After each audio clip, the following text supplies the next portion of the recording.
కూటమి మీద వ్యతిరేకత వచ్చింది అని ఈయన ఎలా చెప్పగలుగుతున్నారు? నీ మీద వ్యతిరేకత ఉంది అని ప్రజలు తీర్పులో చెప్పారు.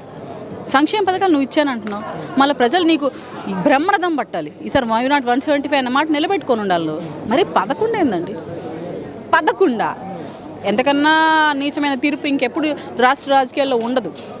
కనుక జగన్మోహన్ రెడ్డి గారు సంక్షేమ పథకాల వల్ల ప్రజలు ఓట్లు వేయరు, అభివృద్ధిని చూసి ఓటేస్తారు, బిడ్డల భవిష్యత్తుని చూసి ఓటేస్తారు, రాబో అభివృద్ధి ఎలా చేస్తాడన్న నమ్మకాన్ని చూసి ఓటేస్తారు. జగన్మోహన్ రెడ్డి గారికి అవన్నీ తెలియదు. దోచుకో, దాచుకో, పంచుకో, ఆ 3 స్ట్రాటజీస్తో ముందుకెళ్ళాడు. అంటే ఈ 11 నెలల పాలన చూసిన తర్వాత ఇప్పటికిప్పుడు ఎలక్షన్ జరిగితే 2029 ఎలక్షన్ జరిగినా, జమిలీ ఎన్నికలు వచ్చినా కూటమికి సింగిల్ డిజిట్కే పరిమితం అవుతుంది అని చెప్పేసి జగన్మోహన్ రెడ్డి కామెంట్ చేస్తూ ఉన్నారు. మాకున్న ఇన్ఫర్మేషన్ ఎగ్జాక్ట్ అపోజిట్గా ఉంది. ఆయన కూడా గెలవడానికి మాకుంది. యాక్సెప్ట్ చేయమని చెప్పండి. పులివెందులోనే ఆయన ఓటమికి ఫస్ట్ నాంది పలుకుతారు ప్రజలు. పులివెందుల్లోనే ఈసారి పులివెందులోనే జగన్మోహన్ రెడ్డి గారు ఓడిపోతున్నారని సాక్షాత్తు ఏపీ ప్రజలు తీర్మానం చేసుకొని చెప్పగలుగుతారు. ఏం అభివృద్ధి చేశారండి? నేను రాయలసీమ అమ్మాయిని, నేను కడప రాజంపేట ప్రాంతం నుంచి వచ్చిన అమ్మాయిని. ఏం డెవలప్ చేశాడు? శంకుస్థాపన జరుగుతున్నాయి తప్ప అభివృద్ధి ఎక్కడుంది? ఇటువంటి నాయకుడిని చూసి ఏం ఓటేయాలి? ఒక రాయలసీమ బిడ్డ నేనే మాట్లాడుతున్నాను, నాకు ఆన్సర్ చేయండి చెప్పండి.